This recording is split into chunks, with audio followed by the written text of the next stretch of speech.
이민호구 TV 오신 여러분 환영합니다. 저는 스포츠조선 유동영. 루키더 바스켓 이동환입니다. 자, 1월 셋째 주 KBL 루머 임팩트 2부 순서 시작을 해보도록 하겠습니다. 원서영 기자는 이제 따따따따 농구대학 이렇게 하는데 이동환입니다. 네, 그렇죠. 이유가 있나요? 뭔가 이제 뭔가 면밀한 느낌, 치밀한 느낌 이런 느낌을 주기 위해서. 그리고 제가 일부에서 모르고 그렇게 지금도 그렇게 말했는데 네. 저희 루키더 바스켓이 루키로 이제 1월부터 바뀌었습니다. 바뀌었구나. 예, 네, 좀 네. 간단하게 하기 위해서 네. 그래서 저희 루키의 마음으로 네. 루키 이동환. 알아주십시오. 그 루키 치고는 좀 사갔네요. 그렇죠. 이제 KBL도 이제 중고 신인이 뭐 이제 신인상 받을 수 있지 않습니까? 못 받아요, 이동 기자를. 제가 한 이제 10년 중고 신인이에요. 기량도 그렇고. 그래서 중고 신인 이동환. 루키의 간판 스타 이동환 아닙니까? 아닙니다. 네. 저희 루키의 간판 스타는 없습니다.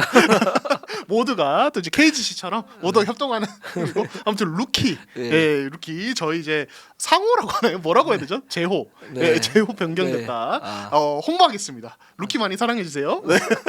왜냐면 원성이 저 맨날 농구대학 홍보를 엄청 하더라고요. 진짜.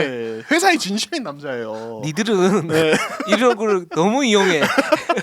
왜 이래놓은 그만큼 파급력이 있으니까. 많이 이용하십시오. 네. 많이 이용하십시오.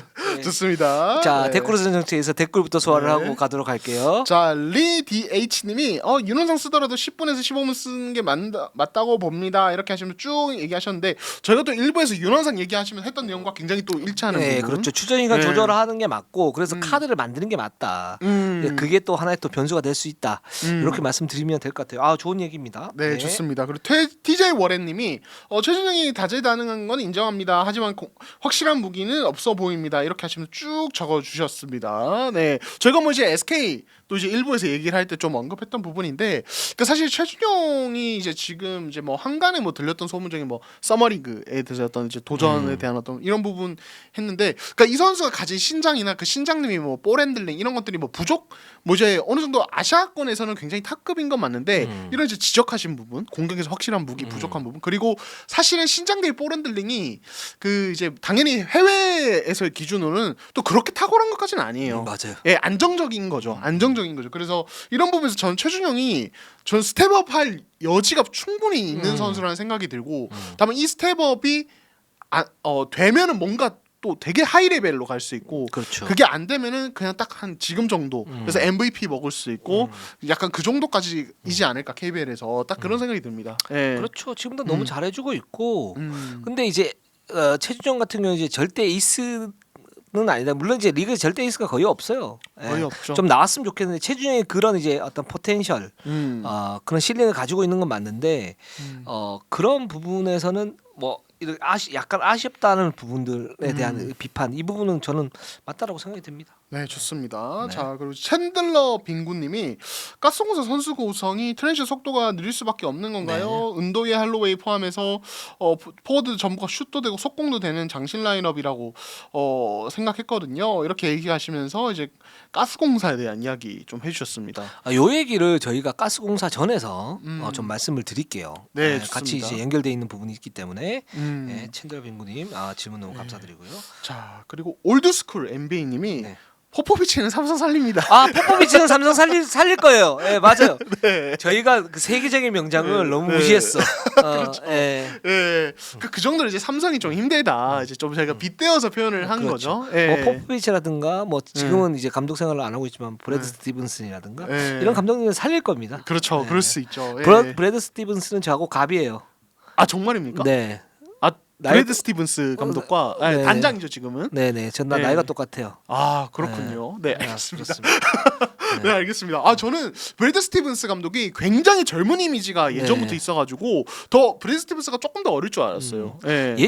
그 사람이 76년생 아닌가요?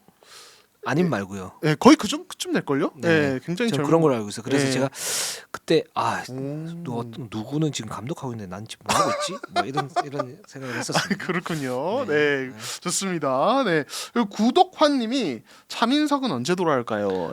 4라운드 정도에 돌아올 거라고 예상이 되는데 뭐 돌아왔을 때 어떤 임팩트를 보일지 그것도 좀 궁금하긴 해요. 네, 그렇습니다. 저희가 뭐 이제 삼성 얘기 댓글 두 개 다 삼성 얘기인데, 삼성이 지금 이제 저희가 다음 주부터 다르죠. 외국 선수 2명을 다 교체했고 그렇죠. 어떤 다시 지금 뭐 언급했지만 의사 감독님이 거의 올스타 휴식기가 마지막 기회다. 맞아요. 이렇게 얘기를 하셨거든요. 그러니까 지금 한번 칼을 다시 한번 갈고 있을 것 같습니다. 좀 기대를 해보면 좋을 것 같습니다. 네.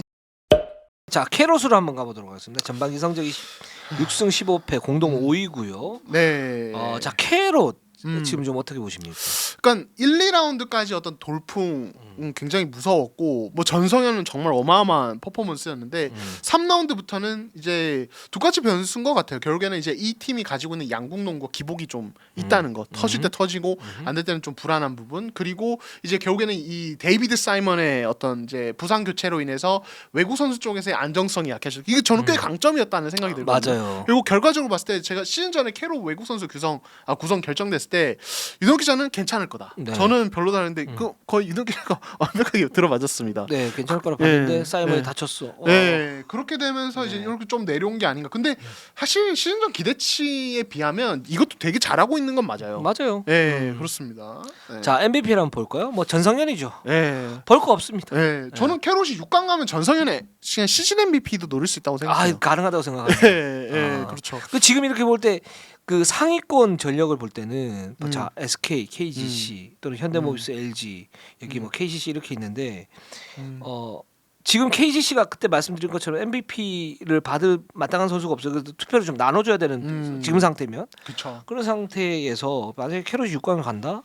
6강을 못 가도 아마 강력한 MVP 후보가 될 수 있을 것 같고 간다 그러면 전성현이 받을 확률이 좀 더 높아지지 않을까라는 생각이 듭니다. 네. 지금 상태에서는 그렇죠. 그 정도 대단한 퍼포먼스고 자 MVP 한번 꼽아보겠습니다. 네.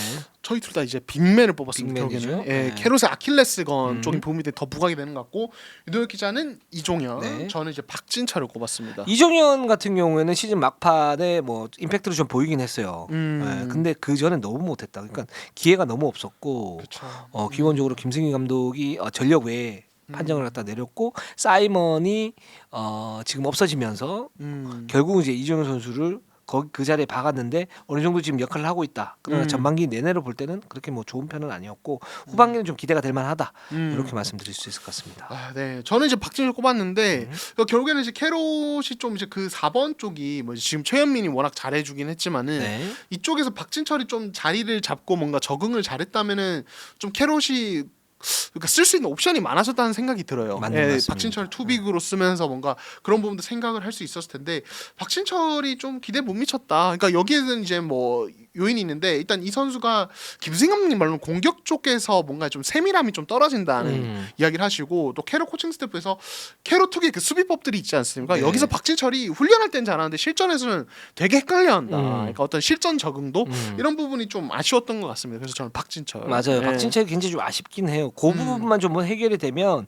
이제 이 선수가 공격에서 했던 능력은 많지는 않아요. 그 외곽에서 했던 득점이 거의 없는 상태고.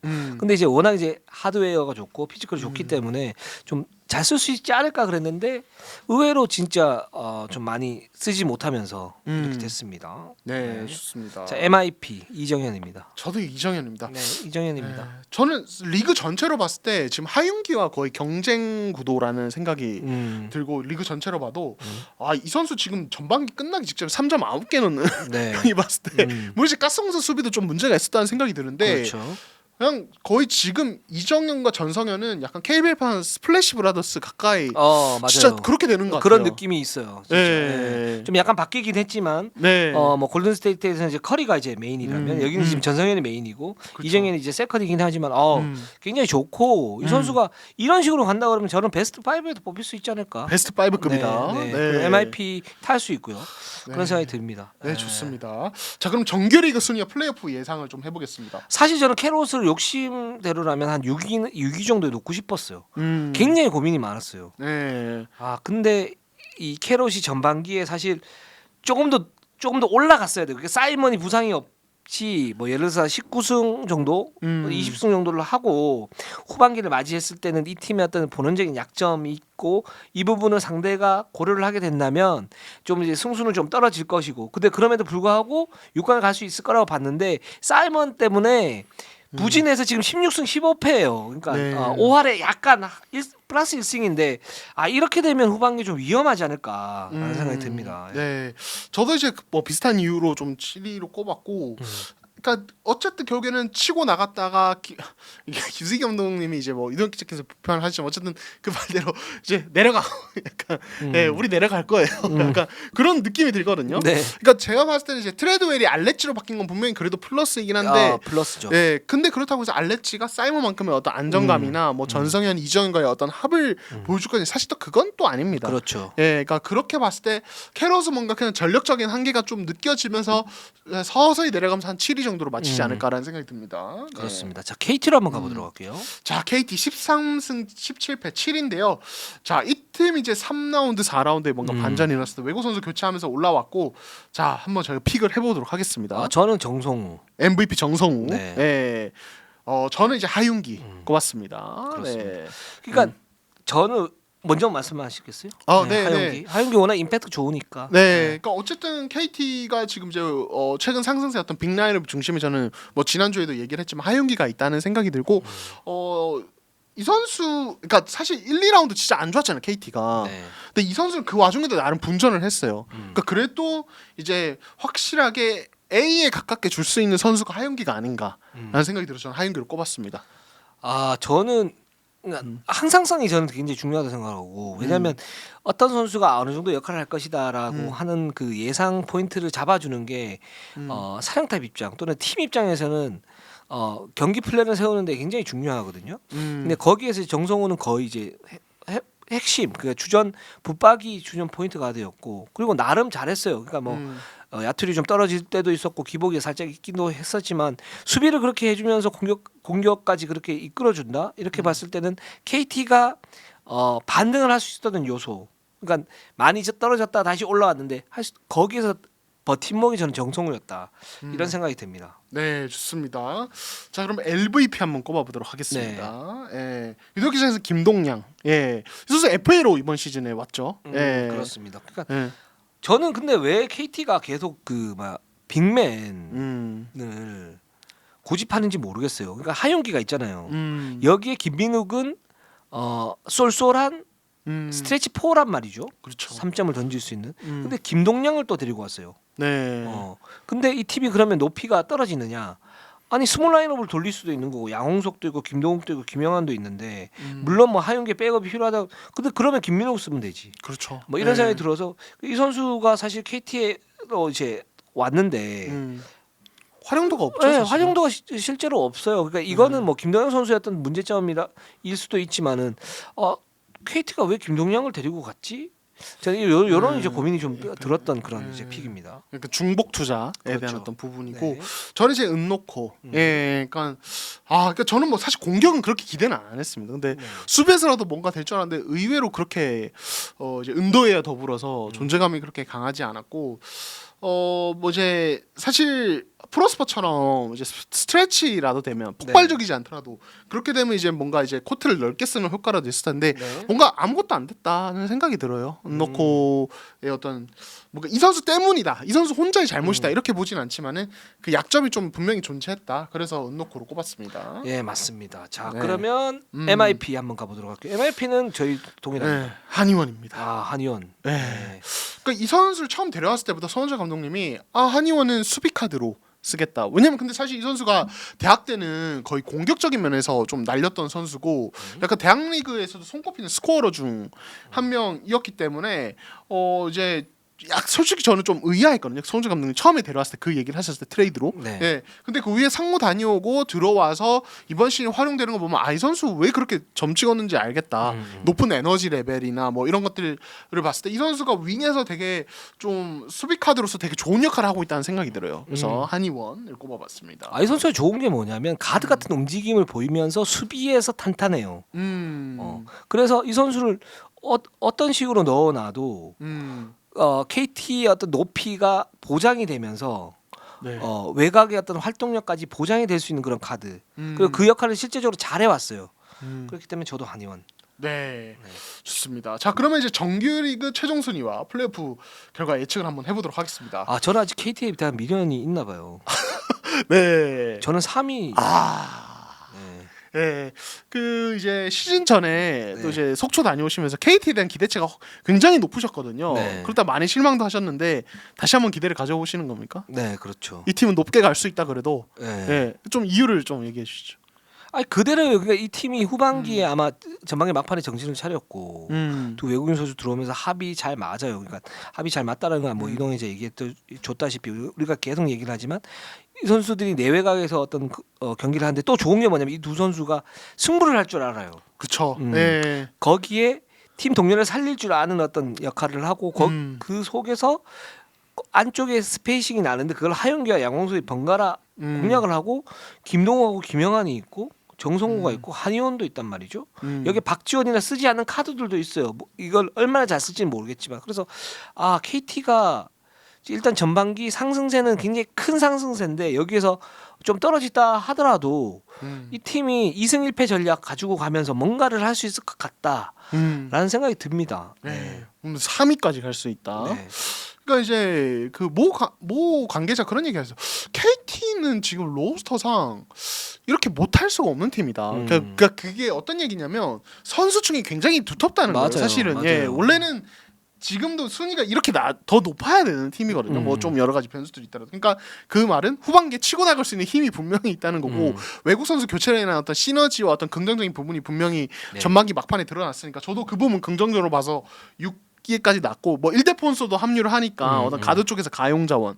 근데 다만 이제 저는 전반기 막판에 이 팀이 좋게 바뀐 부분도 타 팀들이 이제 좀 이제 뭐랄까요, 그러니까 파악이 되고 적응이 되면서 약간 좀 왔다 갔다 할 수도 있겠다. 그러니까 승리도 하고 패배도 하고 약간 그런 반복일 것 같아서 저는 한 6위 정도. 6강은 그래도 갈 것 같다는 생각이 들었습니다. 그렇죠. 예. 네. 근데 저는 6강에서 떨어질 것 같아요. 3위로 가서 6강에서 떨어질 것 같다. 네, 이유가 그럴 것 뭡니까? 그러니까 코어가 부족해요 이 팀이. 코어가 부족하다. 이게 객관적 전력이 있던 힘으로 가니까 정규리그 때는 치고 올라갈 수 있는 힘이 있는데 지금 6위가 어떤 팀이 될지 모르겠지만 KT도 분명히 약점이 있는 그런 팀이고 플레이오프 때 대대로 좀 보면 좀 약해요. 객관적 전력에 비해서 약하고 그런 측면에서 3위로 간다고 하더라도 이 팀이 코어가 부족한 측면, 플레이오프 때 약점. 그리고 뭐 디테일한 전술이 사실 이 팀이 쓸 수 있는 가능성이 그렇게 높지 않다는 점 봤을 때는 이 팀이 업셋의 어떤 희생양이 되지 않을까 하는 생각이 듭니다. 저는 그러니까 결국에는 전 단기전과 그 이제 장기 레이스의 가장 큰 차이는 이제 말씀하신 대로 어떤 에이스급들의 어떤 레벨 차이가 유난히 좀 두드러진다는 네. 부분과 또 하나는 코칭 스태프의 디테일한 준비, 맞춤형 준비, 그리고 이제 한 1, 2차전 치르면서 드러난 어떤 변수들을 맞춰서 또 조정하고 저는 진짜 단기전이야말로 코치들의 게임이라는 생각을 좀 하거든요. 네네. 물론 에이스급이 기반이 된다는 전제. 그렇게 봐서 KT가 말씀하신 대로 전통적으로 좀 단기전에 약한 플레이오프에 약한 면이 있고 저는 그 부분이 좀 약간 그런 코칭 스태프의 디테일과 조금 연관이 되어 있다는 생각이 들어요. 솔직히 말씀드리면 특히 지난해 4강에서의 그 어떻게 보면 좀 충격적인 결과는 정말 맞닿아 있다는 생각이 들어서 네. 저는 플레이오프도 저는 또 6강 탈락을 한번 예상을 해보겠습니다. 자, 가스공사를 한번 가보도록 할게요. 자, 가스공사 12승 17패 8입니다. 네. 자, 이 팀도 이제 기대치에 비해서 이제 좀 많이 떨어지는 이제 성적을 거뒀는데 우승 후보가 됐죠. 우승 후보. NBA에서 얘기하는. 네. 전반기 막판의 경기를 봐도 그냥 정말 딱 예상대로 농구를 하는 것 같은 느낌이 많이 들었습니다. A네, B네, 더 이상 있나? C를 쓰려고 그러는데 끝났어 게임. 그렇죠. 이런 느낌. 네. 굉장히 좀 단조로운 느낌이 들고 자 MVP를 꼽아보자면 그래도 저희 둘 다 이대성. 이대성. 예. 네. 그러니까 이대성이라는 선수 가진 어떤 이제 약점들도 있고 딜레마도 있지만 그래도 이 팀이 여기까지 오는데 이 선수가 캐리를 해주는 부분이 분명히 있다. MVP는 이대성입니다. 근데 여기에서 지금 우리 댓글 정책에서 이대성 때문에 이제 트랜지션이 좀 떨어지는 건가요? 이렇게 얘기를 하셨잖아요.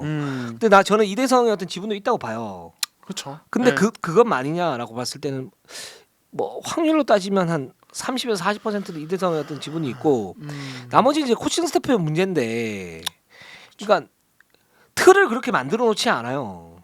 그렇죠. 그걸 그냥 맡겨놓는 느낌이 있어요. 맞아요. 그렇기 때문에 트랜지션이 굉장히 중요한데도 불구하고 트랜지션이 잘 안 돼요 이 팀이. 예를 들어서 KCC 같은 경우에는 비시즌 때 제가 말씀드렸지 않습니까? 이 팀이 틀을 만들어 놓고 있고 그거를 선수들이 잘 수행을 하고 있다. 그러니까 그렇죠.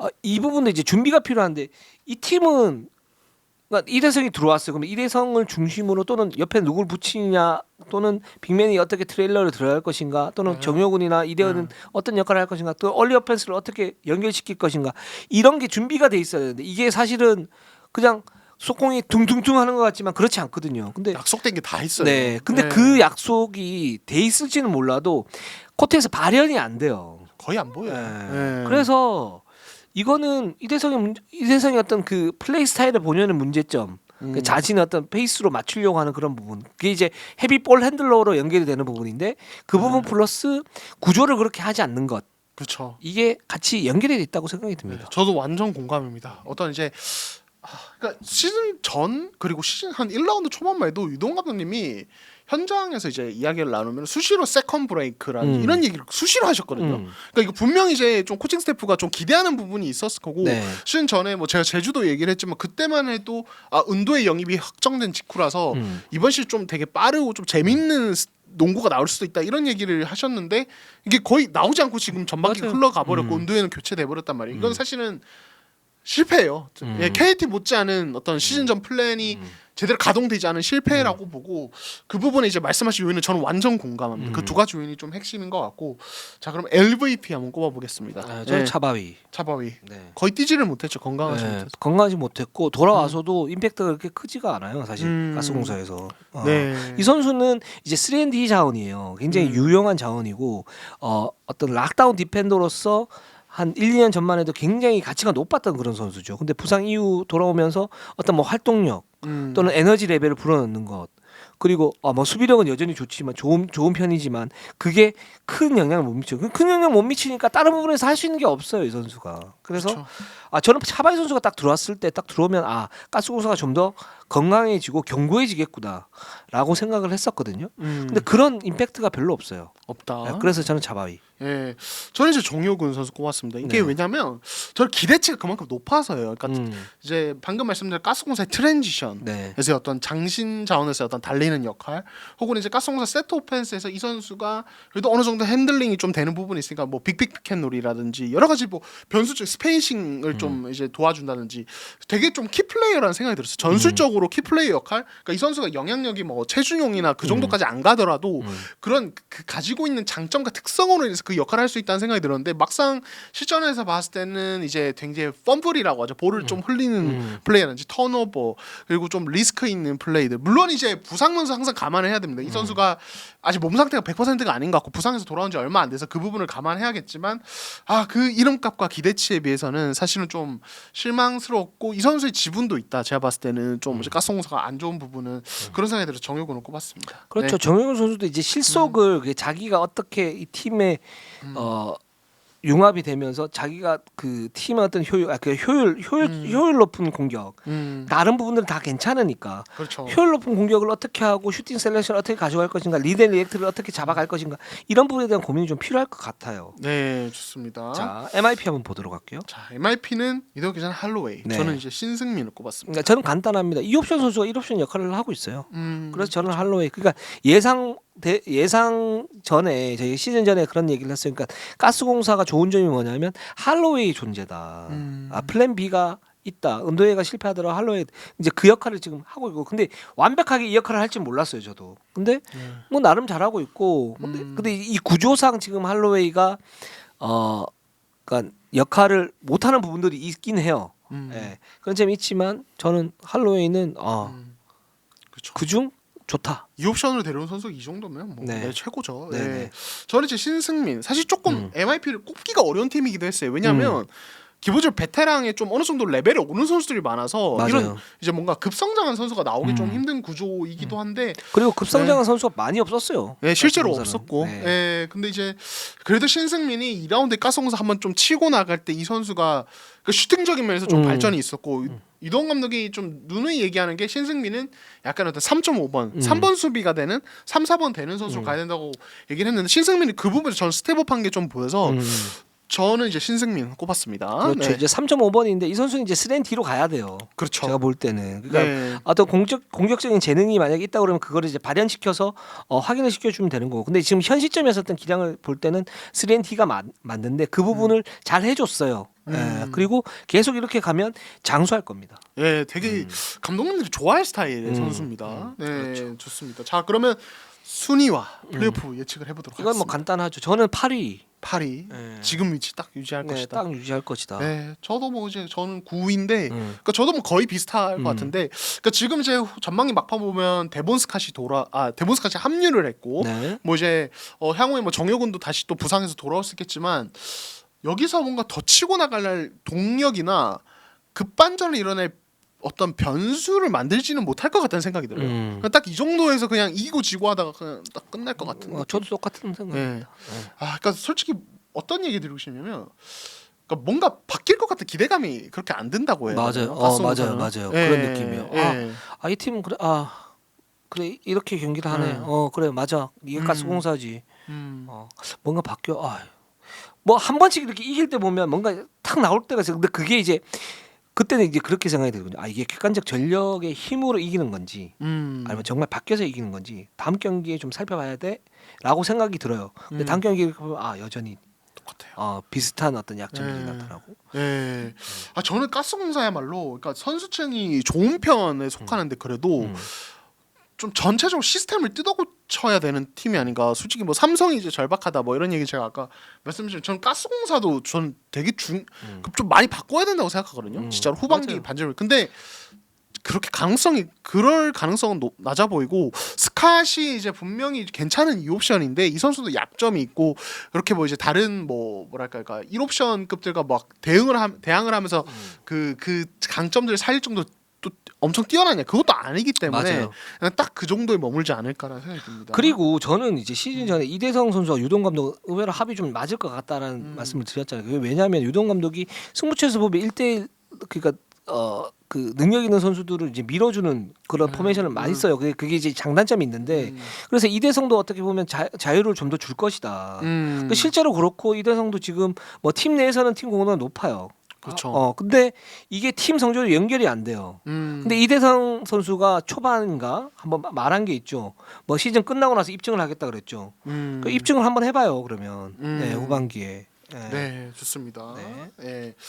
자, 그럼 DB로 한번 네. 가보도록 하겠습니다. DB 12승 18패. 네. 9위입니다. 자, 이제 김주성 코치가 감독 대행이 되셨고, 자, 이 팀 후반기 변수가 많은 팀인데 일단 전반기 사실 되게 힘들게 왔는데 그래도 이선 알바노는 대단했다. 저희들도 MVP로 꼽았습니다. 최고다. 네, 네, 저는, 진짜 약간 이제 DB 팬에서 그런 얘기 하셔. 알바노 좀 불쌍하다.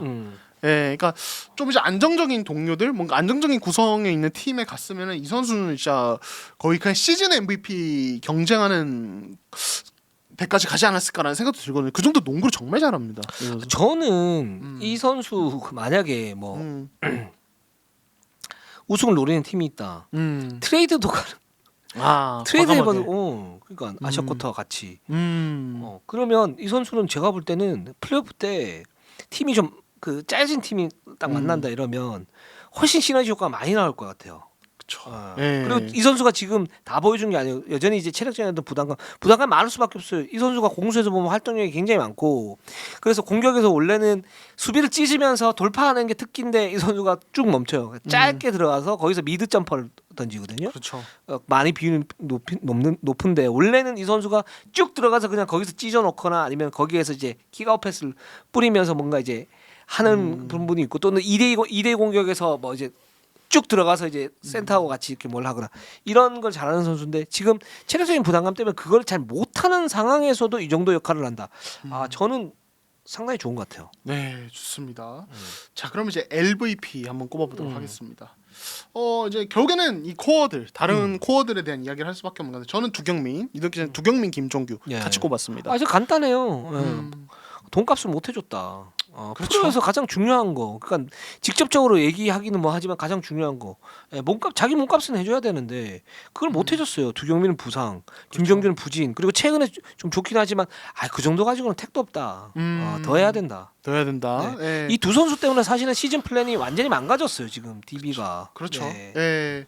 저도 이제 두경민 네. 꼽았습니다. 전 똑같은 이유고 결국에는 건강하지 않은 에이스는 솔직히 말해서 에이스 자격이 게르기야 게르. 네. 진짜 냉정하게 말을 하면은 말씀하신 대로 에이스 그러니까 내가 롤 플레이어면은 건강하지 않아도 로테이션을 돌면 되니까 그 책임감에서 조금 어느 정도 이제 조금 자유로울 수 있는데 맞아요. 에이스는 이렇게 아프고 들쑥날쑥하면은 사실은 팀 플랜이 다 로테이션 돌릴 수 없죠. 에이스를 항상 뭐 10분 15분 쓰면서 로테이션 돌릴 수는 없잖아요. 그렇죠. 에이스는 더 건강하고 그래야 되는데 물론 이제 부상이 본인이 컨트롤 못하는 부분도 있지만은 맞아요. 사실 두경민이 그러면 이번 시즌 갑자기 이렇게 되냐 사실 지난 시즌부터 계속 이어져 온 문제고 이거는 사실 어떻게 보면은 본인의 책임에서 좀 자유로울 수 없다는 생각이 들어서 두경민이 꼽았습니다. 네. 그렇습니다. 자 MIP 그래도 DB는 희망이 있죠. 네. 우리 최승욱. 네. 윙에서 진짜 이 정도 해내는 선수가 있을까 싶을 정도로 진짜 좋은 모습 보여줬습니다. 그렇죠. 최승욱은 이제 연봉이 올라가겠죠. 그렇죠. 무조건 올라갑니다. 그렇죠. 이 선수는. 좋은 역할을 하고 있고 기회가 왔어요. 기회가 온 걸 잘 잡고 있다. 이렇게 볼 수 있을 것 같습니다. 근데 네. 뭐 이 선수 이제 기량적인 측면에서는 여기서 더 발전이 있을 것인가 유지만 해도 저는 뭐 괜찮다고 보는데 좀 더 발전이 있으면 좋긴 한데 그건 좀 지켜봐야 될 문제니까 네. 좀 보시죠. 네. 자, 그러면 이제 정규리그 순위와 플레이오프 결과 예측을 해보도록 하겠습니다. 자, 이 팀도 뭐 가스공사처럼 약간 무난하게 딱 이렇게 하다가 그냥 시즌이 마무리될 것 그렇죠. 같습니다. 네, 뭐 네. 자세한 설명은 생략한다. 네. 그렇죠. 그러니까 한간에는 뭐 DB가 외국 선수 좀 교체한다 뭐 이런 루머가 조금 약간 현장에서 요 휴식기쯤에 돌더라고요. 돌긴 네. 하는데 이게 당장 이게 또 DB의 뭐 판도를 다 바꿀 것이 그럴 것 같지도 않고 어쨌든 국내 코어가 좀 많이 무너져 있어서 그렇죠. 이게 반등이 쉽지는 않을 것 같다는 생각이 들어요. 그리고 두안 에르난데스와 이제 김정규 선수를 중심으로 해서 뭔가 잡아서 가면 되는데 수비가 약해요. 그렇죠. 예, 특히 포스트업 수비. 음. 그래서 그렇게 기대가 안 되는 그런 상황입니다. 네, 좋습니다. 자, 삼성으로 한번 가보도록 할게요. 삼성입니다. 10승 21패. 네, 최하위로 이제 전반기를 마무리했습니다. 삼성 안타깝네요, 진짜. 안타깝고 은희석 감독 말대로 올스타 브레이크 이후가 가장 큰 기회고 그래서 후반기를 좀 보긴 봐야 된다. 근데 반등의 가능성이 냉정하게 얘기하면 높지 않은 것도 사실이다. 그렇죠. 네. 예. 그렇죠. 지금 이제 8연패로 전반기를 마무리했는데, 그러니까 8연패 전까지는 그래도 잘 싸웠다. 잘 싸웠어요. 봐도 될 것 같아요. 잘했어요, 진짜. 네. 네. 이게 좀 타격이 큰 것 같고, 자 그럼 저희가 전반기 MVP를 꼽아보겠습니다. 저는 테리. 테리. 네. 예. 그래도 잘했다 이 정도면. 네. 지금 네. 교체되지만 사실은 저는 데릭슨을 꼽고 싶었어요. 부상만 안 되겠으면 저는 데릭슨이었는데 이 선수가 부상 때문에 사실 그래서 아까 말씀하신 것처럼 안 나오면 결정하면 끝이에요. 그렇죠. 평가가 안 돼. 네. 그렇죠. 대상에서 제외예요. 대상에서 제외. 네. 그래서 테리 네, 건강하게 저는- 그래도. 맞아요. 예. 네, 건강하게 잘했고 그리고 이 선수가 이제 뭐 공격에서였던 한계, 그게 1옵션으로서 공격의 한계는 있었다고 하더라도 삼성 초반에서였던 그 상승세를 이렇게 볼 때는 수비에서 조직력 그런 틀을 제공하는데 핵심적인 역할을 했다라는 생각이 들어서 저는 테리입니다. 그러니까 전 테리에 대해서 그러니까 이제 뭐 이동 기자와 좀 비슷한 의견인데, 그러니까 그 한간의 팬분들이 생각하는 거 저는 그래도 좀 좋게 본 편인데, 왜냐하면 이 선수가 수비에서 리바운드 가담이나 물론 이제 힘싸움에 약한 부분이 있어 그 약점이 있긴 했지만은 에너지 레벨이나 리바운드 가담 이 부분에서 저는 되게 좋은 역할을 했다고 생각해요. 뭐 은희석 감독이 애초에 그거를 바라고 데려오신 네. 거고, 그것도 잘 썼죠, 은희석 감독이. 예, 워낙 잘 쓰시기도 하셨고, 그리고 저는 솔직히 삼성이 가드진이 부상 없이 정상 컨디션으로 혹은 좋은 경기를 돌아갔으면 저 테리 교체 안 됐을 거라고 봐요. 맞아요. 예, 왜냐하면 테리 수비형, 데릭슨 공격형으로 데려왔는데 데릭슨이 다치고 알레치가 좀 경기력이 왔다 갔다 하고 가드진 무너지면서 테리에게 공격을 발해야 되는 상황이 오니까 테리가 또 그 부분에서 애초에 역량이 그렇게까지 안 되니까 교회는 어쩔 수 없이 저는 좀 교체하게 되는 부분까지 왔다고 생각하거든요. 저는 삼성의 네. 플랜 A는 되게 훌륭했다고 봅니다. 훌륭했다. 그러니까 은희석 감독이 삼성이 시즌 전에 좀 뭐 늘적지근한 그런 팀 컬러 그거 이제 모으기 위해서 은희석 감독이 굉장히 세게 했죠. 세게 하면서 승부사 이정현을 데리고 왔어요. 그렇죠. 이정현을 데리고 오면서 거기에 맞게끔 테리와 데릭슨을 데리고 와서 그러니까 테리는 2대2 공격용 승부처에서 그리고 수비 코어용 그다음에 데릭슨은 이도저도 안 됐을 때 답답할 때 뭔가 한 방 터뜨려주는. 그렇죠. 근데 여기서 데릭슨이 사실 포스트 수비도 좀 더 돼요. 맞죠, 그렇죠. 근데 테리는 약간 부진한 것처럼 보여요. 왜? 2대 공격할 때 공구번이 김시래나 이정현이어야 되는데 이 두 선수가 부진해. 그렇죠. 그러니까 테리가 쓸 수가 없어요. 근데 그럼에도 불구하고 수비에서 이원석과 함께 제 역할을 했고 그래서 삼성이 경쟁력이 있었던 거거든요. 그렇죠. 예. 예. 근데 데릭슨이 다쳐. 음. 그러니까 테리가 딱 들어갔을 때는 그러면 아예 부셔버려야죠. 그러니까 2대 공격으로 이정현이나 김시래가 활동력을 넓히면서 부셔야 그게 좀 잘 안 돼요. 공구번이 없었던 거예요. 그러니까 그렇죠. 그런 측면에서 이렇게 보면 예. 삼성의 플랜 A는 굉장히 좀 훌륭했는데 음. 문제는 플랜 B를 추구할 수 있는 어떤 선수 구성이 안 되고 그랬기 때문에 저는 이제 외국인 선수 2명 다 바꾸는 것 같아요. 예. 그러니까 저는 그런 생각 지금 은도에 은노코 테리 저 이제 빼빼로 삼형제 네. 맞나요? 예, 네. 다 모두 이제 교체됐고 했는데, 그러니까 그런 생각이 드는. 그러니까 자 KBL의 수비형 외국 선수가 왔는데 모두 전반기를 못 버티고 다 교체됐단 말이에요. 네. 이게 그러면 그 선수들의 문제니까 분명히 뭐 약점들이 있었습니다. 근데 저는 약점 없는 선수는 없다고 보고 저는 솔직히 말해서 KBL의 가드들의 어떤 역량이나 혹은 코칭 스태프 분들의 어떤 활용법에서 아직 이 수비형 빅맨을 잘 쓸 수 있는 무대가 아닌 건가 KBL은? 저는 100% 공감입니다. 예, 그런 생각 들거든요. 공감하시는 거예요? 100% 공감이에요. 예. 예. 그러니까 타 해외 리그나 뭐 NBA까지 안 가도 해외 리그 보면 이런 수비형 빅맨들을 되게 잘 쓰거든요. 거기에는 이제 그 되게 뛰어난 가드들의 어떤 역량도 되는 것 같고 그 수비형 빅맨들을 잘 쓸 줄 아는 뭐 이제 코너 비워놓고 MT 피켓놀이나 막 이런 다양한 어떤 다채로운 전술도 있는 것 같은데 KBL은 그게 활용이 안 되고 또 포스트업 시킨다든지 여전히 전반기 이런 수비형 선수들 포스트업 시킨다든지 어쩔 수 없이 공격 1대1을 바라게 되는 모습이 나오면서 결국에는 교체되는. 저는 약간의 뭐 여러 가지 생각이 많이 들었어요. 맞아요. 네. 저는 뭐 저도 정리는 100%는 안 되는데 좀 정리를 하자면 자 일단 달리는 빅맨을 원해요. 근데 지금 수준에서의 어떤 샐러리에서 공수 겸장이 되는 달리는 빅맨은 데리고 올 수가 없어요. 그렇죠. 네. 그래서 그 바로 밑에 있는 선수 데리고 왔는데 뭔가가 문제가 있을 거 아니에요. 그게 다 이제 공격에서의 어떤 그 활동력의 공격에서의 그 범위에 문제가 있는 거죠. 그렇죠. 근데 그러면 데리고 왔을 때 거기에 맞게끔 1옵션을 내렸으면 거기에 맞게끔 팀의 구조를 변화시켜야 되는데 그 변화를 시킬 수 있는 능력이 되나? 이런 생각이 들었었고. 그러니까 똑같이 쓰는 거죠. 똑같이 쓰다 보면은 수비는 좋은데 공격이 안 돼. 이런 평가가 나올 수밖에 없는 거고. 그치. 옛날 외국 선수 쓰듯이. 그렇죠. 예. 그리고 트랜지션에 대한 개념이 사실은 좀 부족한 것 같아요. 아직도. 달릴 수 있는 빅맨이니까 그러면 공격 스피드를 좀 더 늘리고 공격 포지션을 늘려야 되는 그런 구조를 만들어야 되잖아요. 근데 그런 하진 않고 우리는 그냥 트랜지션이 필요해요. 필요해요. 근데 안 돼. 그리고 세부적으로 들어가면 선수 탓을 해요. 예를 들어서.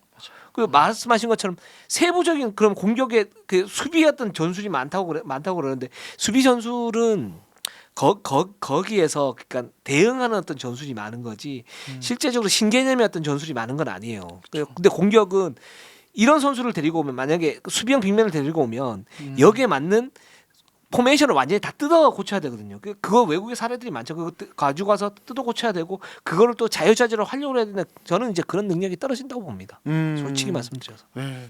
자, 이 부분에서 과연 근데 하나 네. 말씀드리고 싶으면 삼성이 그런 걸 하려고 그랬어요. 삼성 그래도 했던 네. 팀이에요. 저도 맞습니다. 그리고 그 롤을 정확하게 내주면서 롤을 정확하게 내주면서 그 포메이션을 뜯어 고치려고 했던 팀이에요. 네. 맞습니다. 근데 네. 그게 이제 실패가 된 건데 그 실패가 그러면 은석 감독의 어떤 잘못이야. 제가 볼 때 부상 이유. 그다음에 삼성의 객관적 전력이 아직 그 정도가 안 된다라는 것.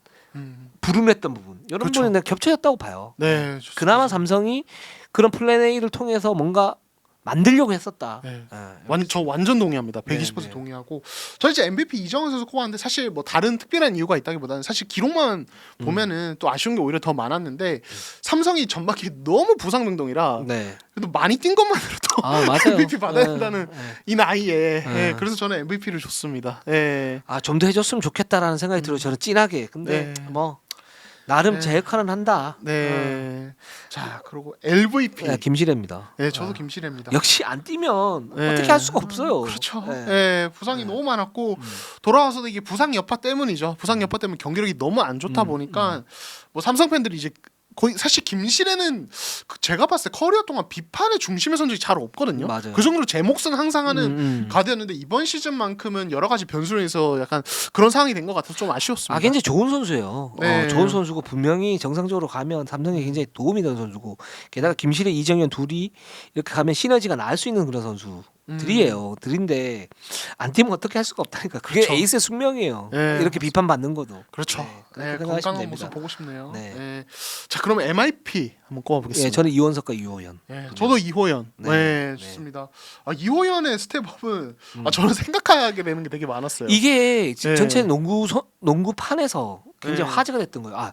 저 타입의 선수가 저렇게 스텝업이 된다고? 그러니까요. 이제 진짜 저도 생각을 해보면 20년 뭐 이렇게 했지만 네. 이런 선수 별로 없어요.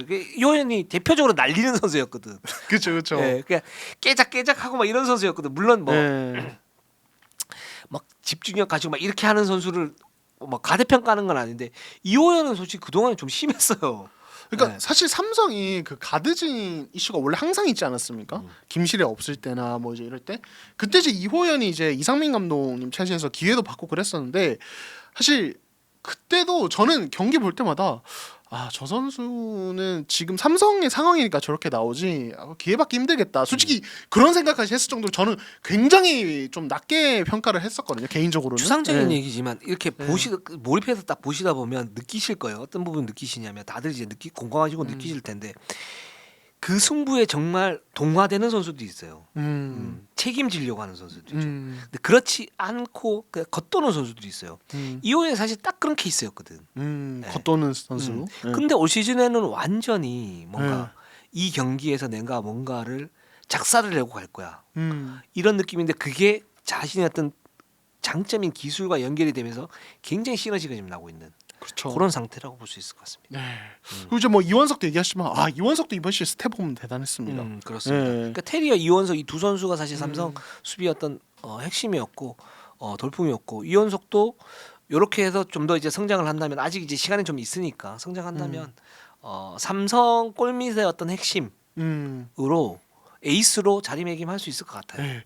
저는 이번 시즌 보면서 그래도 한편으로 좋은 게 이원석이 스텝업했고 하영기도 스텝업했고 그렇죠. 이정현도 스텝업했고, 그러니까 이 드래프트 동기들이 사실은 이제 그 신인 시즌에도 되게 잘했고 네. 사실 신인왕 경쟁이 뭐 이우석이 가져가긴 했지만 네. 되게 치열하게 이루어졌는데 이 선수들이 그럼 신인 시즌에 좋은 게 머무느냐 다 스텝업이 되고 있어요. 그렇죠. 그래서 저는 이 선수들이 약간 리그에 활력을 불어넣는 부분이 분명히 있다는 생각이 들어서 저는 그게 되게 기분 좋더라고요. 그리고 네. 대표팀도 가야죠. 그렇죠, 셋 다 네. 가능하죠. 그리고 네. 여기서 조금만 더 딱 스텝업이 되면 이제 팀 내 정말 코어가 되면서 뭔가 이제 에이스로서 자신의 어떤 역할을 할 수 있을 것 같아요. 그리고 그런 실력이 있는 선수들이에요. 그렇습니다. 자, 알겠습니다. 자, 오늘 방송 여기까지 하면 될 것 같습니다. 저희는 항상 최선을 다하겠습니다. 네이버 유튜브 구독, 좋아요, 알람. 감사합니다.